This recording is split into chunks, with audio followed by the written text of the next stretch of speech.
soul that says we got in this thing and went back in time. Are you telling me that you built a time machine? Out of a DeLorean? But all of us know that movement through time is possible. Einstein proved it. Even if you had invented a time machine or whatever you call it, what of it? The year is 1985. Ronald Reagan is president. John Hughes is making tons of rom-com movies that will become classics. And around Christmas season, a murder mystery came out. This is Adam and Andrew, and we're going to talk to you about who done it, where, and with what. I'm talking about that movie Clue, starring Tim Curry, and Martin Mull, Michael McKean, Madeline Kahn, Christopher Lloyd, a great cast. And it was a different movie of its sorts because it's a movie based on a board game. And there wasn't, at that time in 1985, a whole lot of movies being made about board games. You know, it's not like nowadays where we get movies based off video games. This was absolutely something that was kind of unique. And we'll talk about some of the other ways it was unique at the time.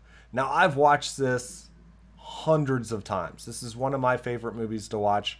I know, Andrew, you just watched this recently. What were your thoughts as kind of someone who, I guess, really hadn't seen it, or maybe saw parts of it, but hadn't really seen it? What was your thoughts on this? Sorry. Yeah, so first of all, to add some context, 1985, I was 2 years old, so I wasn't even old enough to get the hot toys like Teddy Ruxpin or anything at the time. But with that said, I am of the cable television generation when that really peaked. So as much as this kind of, I know, got legs in that medium, I know it was on a lot. And I never actually sat through and watched it as an adult. And I finally did. So yeah, here we are. Look, it was, I will say this, just looking at it from a lens of someone that's seen way more films than I could have ever said when I was a preteen or teenager, when I saw bits and pieces. I really enjoyed this. Not only, I would just sum it up to say, I wouldn't say that the script was just flawless or, the best thing I've ever seen, but the performances made it feel that way. The performances took a good script and made it great. And it makes sense, right? I mean, it was previously it was a play. It had that feel of it being in one central area. So it relied heavily on the script. And I love movies that do that. I was a victim too. At least my wife was. She had friends who were socialists. Oh my God. Yeah, and it really took, you had a really close-knit cast and a very, a very closed situation, and they all worked so well together, right? I mean, Tim Curry, anyone who's played the game Clue, there was no butler in the game. So that was definitely something new. But all the other characters, you never hear them referred to by any other name but their names from Clue, right? They're very much given an alias of Mr. Green and Professor Plum and Colonel Mustard. So it was really interesting to watch this movie, and the comedy aspect of it was gold. I thought the timing of it, the cast they got were hilarious. Tim Curry was absolutely on spot on every little kind of beat. I mean, starting off as kind of a very stuffy, proper butler with his English accent and everything. And who are you, sir? I'm Wadsworth, sir. The butler. And even when Martin Mull asks him, what do you do? I buttle, sir.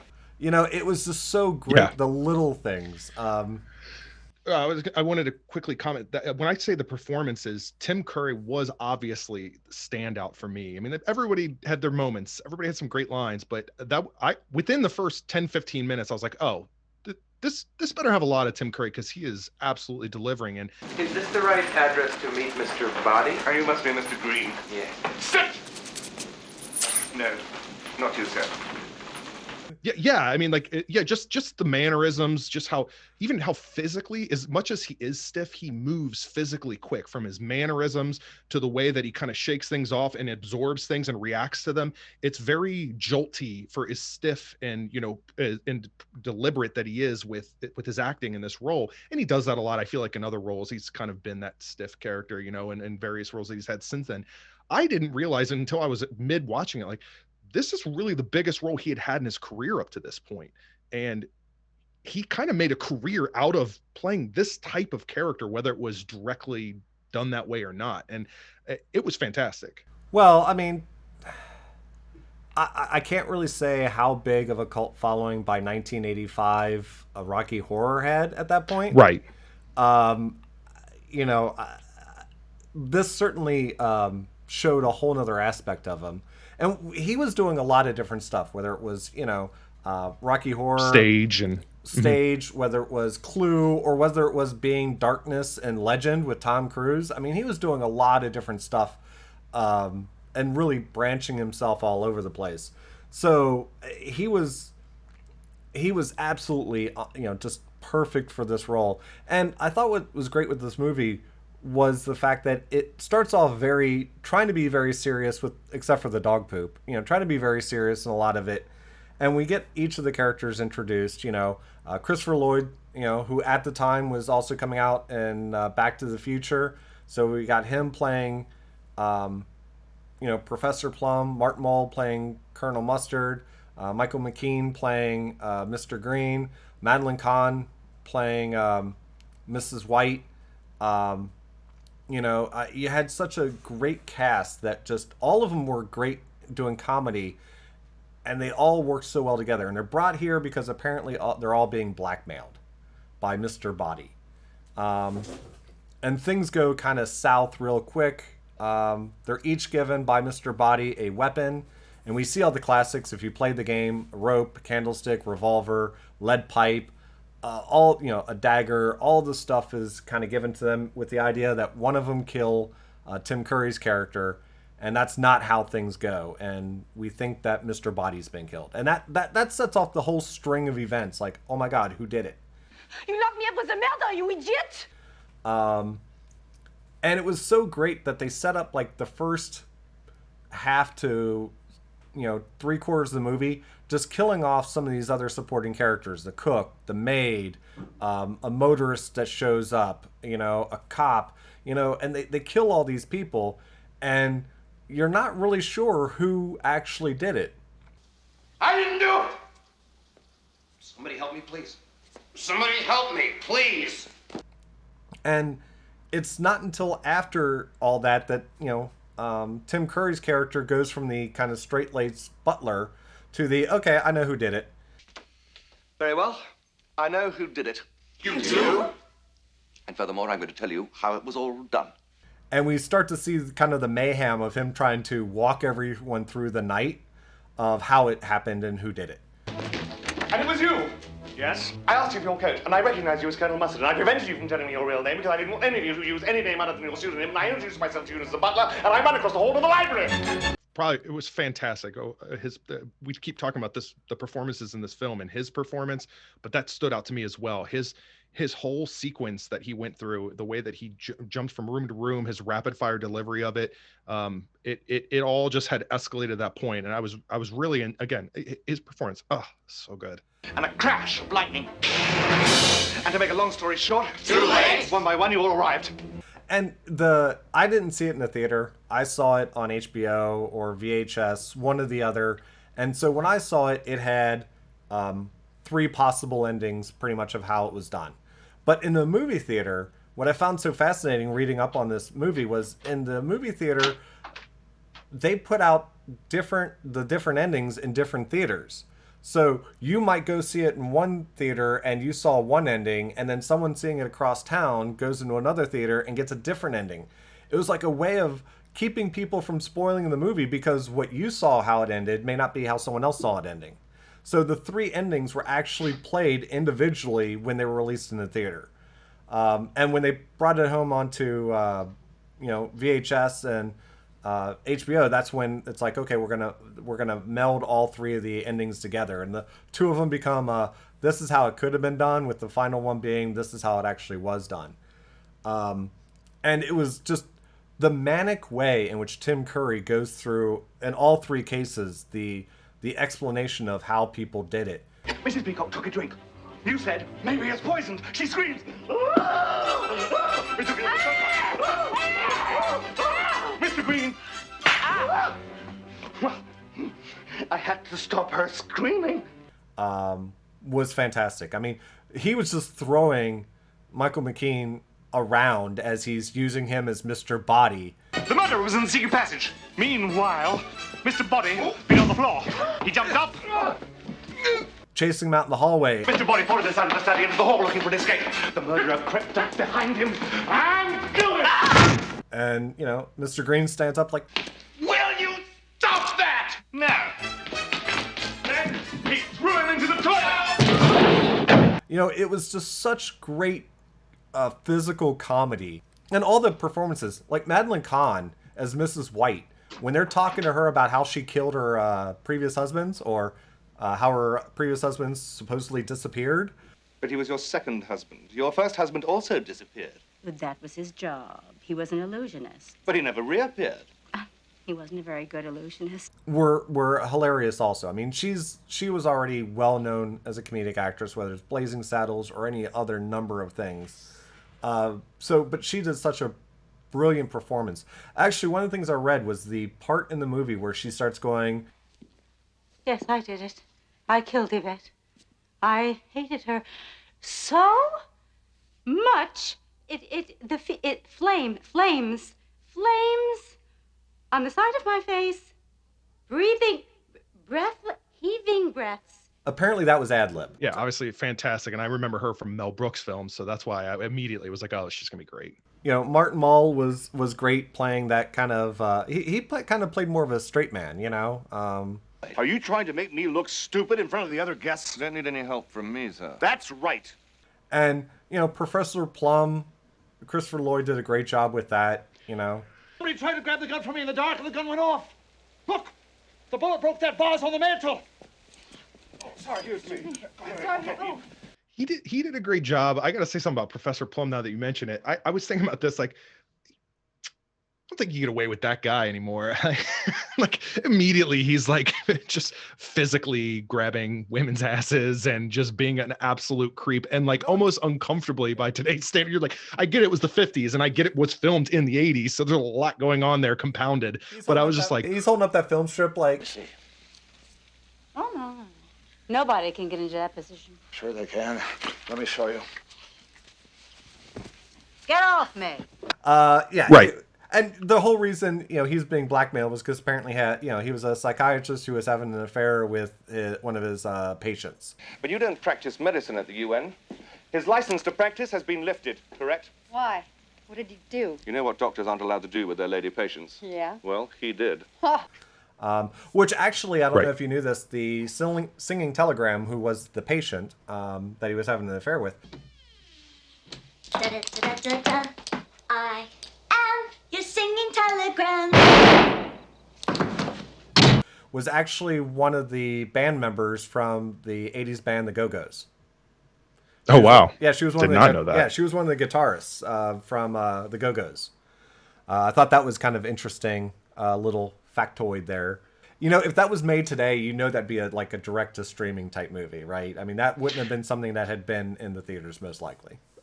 And yeah, I mean, in a way, it's kind of like what they did they played around with Black Mirror. Granted, that was multiple choices throughout the episode itself. So you could almost have more fun with outcomes with streaming services if you chose to do different things. And I honestly, you know, as I mentioned, not having, being 2-3 years old when this came out, I've grown up not only knowing it in passing, being played a lot on cable, but also I just always assumed it was this highly revered movie. I mean, it always comes up as, yeah, maybe in some conversations about cult films, but I feel like it's gotten to a point now, at least if you go into social media or message boards, people talking about film, it always comes up as sort of a classic. I never even get any indication that it is some like lesser known, or not lesser known, but sort of, you know, this people don't give this movie enough credit type thing. It always gets credit, at least in my experience. So I just assumed that this was this, you know, it did well enough and so on and so forth.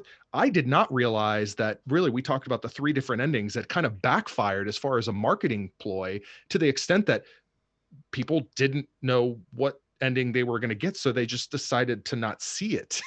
At first, I feel like I would have been intrigued by that, but I guess the general population, the public, at least in the 80s, did not want that. I think they were hoping that it would get people to go and see it 3 different times. When they found out different theaters had different endings, that they'd go to the other theaters to see those other endings. And there's little nuances to that movie, right? I mean, there's only one part in the movie where you have Tim Curry saying, "We're trying to find out who killed him and where and with what."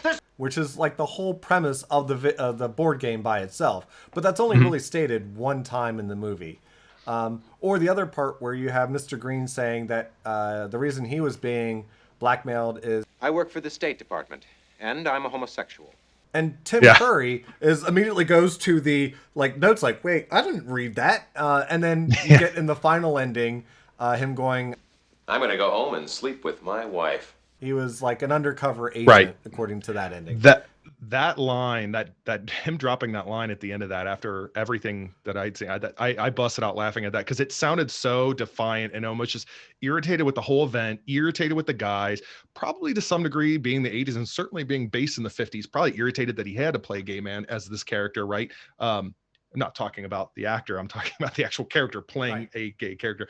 But there was that, but I also kind of appreciate the fact that, hey, this was filmed in the mid 80s. And, there was a lot, when it came to homosexuality, like there was a lot of uncertainty and fear with the AIDS epidemic coming into full swing. And like, I was very, I don't know, I don't want to say impressed. I could say that. I think I was just very almost surprised that, it was what it was as a character in this comedy. And it could have played out very similarly had they done it today in terms of there wasn't, aside from a few,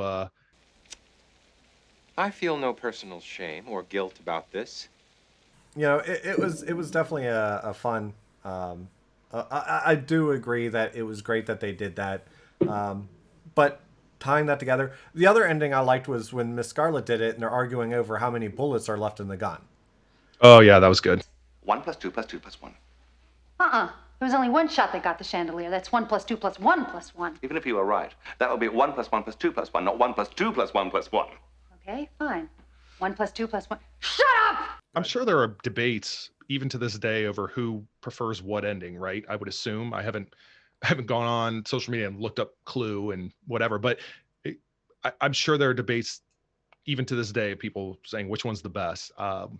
I don't know that I have a strong opinion, but I did like the final one only because that seemed to they all were terrible people in their own way, and it only made sense that they all had some some vendetta against one person, and that would make sense that they each individually did this, right? And the other ones were fun, don't get me wrong, but I don't know that I would have been as satisfied with any one of these. But if I had to choose one, I think it would be the final one.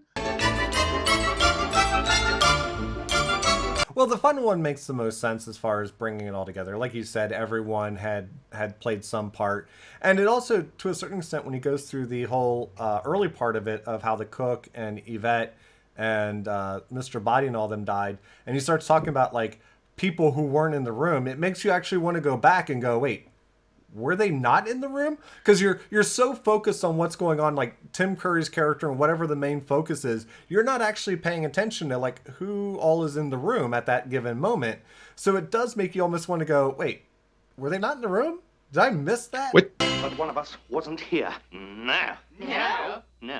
Which, again, credit to the performances, the direction, even the writing, where I'm sure it was, whether it was intentional or not, I assume intentional, I would imagine it would be built in there, like, we got to really play this scene up, and we're gonna be subtle about drawing the eyes away to the extreme happening center stage right now, and that's fun. And look, at the end of the day, I don't know how you feel about this, Adam, but for me as a new viewer, I got to a point where I was like, I care just because I want to be entertained by the outcome of all of this, right? But the reality is, like, this was about the comedy, the performances, the writing, and to me, the whodunit was the kind of the icing on the cake. It was the clothesline to ultimately let these performances just breathe and do their thing and really entertain. Just that we stack the bodies in the cellar, lock it, leave quietly one at a time, and pretend that none of this has ever happened. Because by the end, you're like, oh, right, we do need to know who did this, right? Like, you're just kind of enjoying the ride. You see, like the Manties, we always get our man. Mrs. Peacock was a man? Would anyone care for fruit or dessert? So, as a new person watching this, do you find yourself, wanting to recommend this to other people you may know and say, "Hey, have you seen this?" And you should. I mean, to our viewers, do you recommend this as something that people should definitely check out, or just if you feel like it type of movie? Well, now that we've spoiled it for them, I mean, yes, still, but no, I would definitely, if someone hadn't actually seen it, I'm not going to be insulted that they haven't, because clearly I hadn't sat through it in its entirety up to this point, but I would absolutely recommend it. Are there going to be some people that it's just not going to be their thing? Maybe. If you're not into the sort of rapid fire delivery, it clearly has influence on a lot of sort of the British sort of BBC productions, and some of the quick dialogue and the way that the humor goes on as jumping from room to room. There were times where it kind of had the Benny Hill kind of feel to it and that sort of thing. Okay, some people aren't necessarily cool, but listen, if you like a good comedy, if you like good writing, if you like something that has layers on what's occurring on screen and the dialogue that they're having and the jokes that they're saying, if you like Arrested Development or something that you just keep going back and watching and finding new things, this is absolutely going to be something you're going to enjoy. Well, where is he?